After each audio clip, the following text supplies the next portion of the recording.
గురుగారు, చిదంబర ఆలయంలో గర్భాలయంలో శివుడి యొక్క విగ్రహం మనకు గోచరం కాదు. మరి ఆ శివుడి యొక్క స్వరూపాన్ని ఎలా గుర్తించాలి? ప్రశ్నకి మళ్ళీ ఉప ప్రశ్నలాగా ఉంది, చక్కగా ఉంది. ఎందుకనంటే ఈ చిదంబరం చిత్ చిత్ అంటే జ్ఞానం, జ్ఞానభూతమైనటువంటి ఆకాశం చిదంబరం.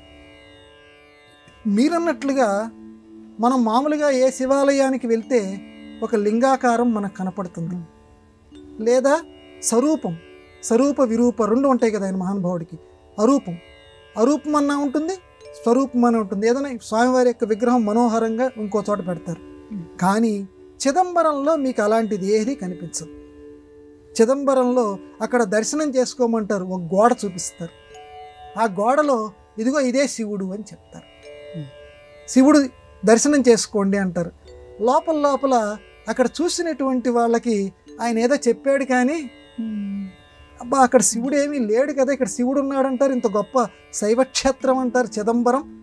ఆయన్ని ఇంత శ్రమపడి నేను వచ్చాను, ఇక్కడ నాకు శివుడు కనపట్టలేదు అని అనుకుంటారు, కానీ కొంతమంది పైకి చెప్పలేరు. కానీ అక్కడ శివుడు ఉన్నాడు. ఒక ప్రత్యేకమైన శివుడికి చాలా ఇష్టమైన నక్షత్రం ఆరుద్ర నక్షత్రం. ఆ ఆరుద్ర నక్షత్రంలో ఆ సమయంలో ప్రత్యేకంగా ఎవరిని లోపలికి అనుమతించకుండా ఆ గోడకి పూజలు చేస్తారు. ఎవరికైతే ప్రతిసారి ఇదిగో ఇక్కడ శివుడిని దర్శించుకోమని చెప్తారు. ఎందుకనంటే అక్కడ శూన్యంలాగా మనకు కనపడుతుంది, కానీ ఆ శూన్యంలోనే శివుడు ఉన్నాడు. శూన్యంలో శివుడు ఉండటం ఏమిటండి? ఆకాశం శూన్యం.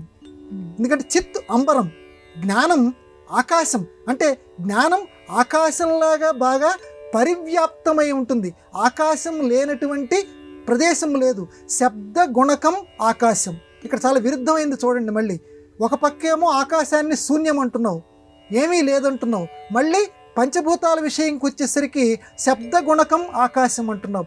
శబ్దాలని సృష్టించేటువంటిది. ఎందుకంటే మనం ఈరోజు ఏదైతే అక్షరాలని మనం ఉచ్చరిస్తున్నామో ఈ అక్షరాలని, ఈ వర్ణ సమామ్నాయాన్ని లోకానికి అనుగ్రహించినటువంటి వాడు పరమశివుడు.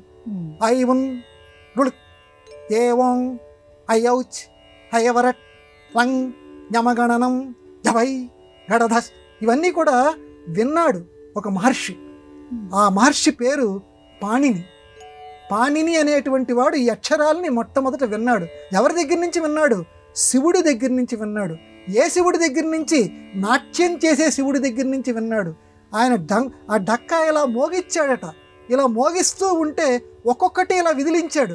ఇలా విదిలిస్తుంటే అక్షరాలు మొదలైనవి. అక్కడ వర్ణాలు బయలుదేరినాయి. ఆ వర్ణాల ద్వారా ఈరోజు మనం ఒకళ్ళతో ఒకళ్ళు మాట్లాడుకుంటున్నాం, అక్షరాలు రాసుకుంటున్నాం, పుస్తకాలు చదువుకుంటున్నాం. మొట్టమొదటి అక్షరాలు అలా బయటకు వచ్చాయి. శివుడు అక్షర భిక్ష పెట్టాడు ఈ లోకానికి. ఆ నుంచి హా వరకు ఏవైతే అచ్చులు హల్లులు ఉన్నాయో ఇవన్నీ శివుడు ప్రసాదించాడు. కాబట్టి శూన్యంలో ఉండేటువంటి శివుడు పచ్చటి ప్రకృతిని సృష్టించాడు, అక్షర ప్రకృతిని సృష్టించాడు. కాబట్టి శూన్యంలాగా నీకు కనిపించవచ్చు, కానీ శూన్యంలోనే సమస్తము దాగి ఉంది. ఏమీ లేదని అనుకుంటున్నావు.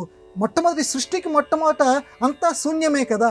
ఈ శూన్యంలో ఇంచే మళ్ళీ కొత్త సృష్టి ప్రారంభమవుతుంది. కాబట్టి ఏమీ లేని దాంట్లో ఇంచు కూడా ఒకదాన్ని కల్పించగలిగినటువంటి సామర్థ్యం కలిగినటువంటి వాడు పరమశివుడు, అంతటి మహిమాన్వితుడు. కాబట్టి అది శూన్యము అనుకోకు.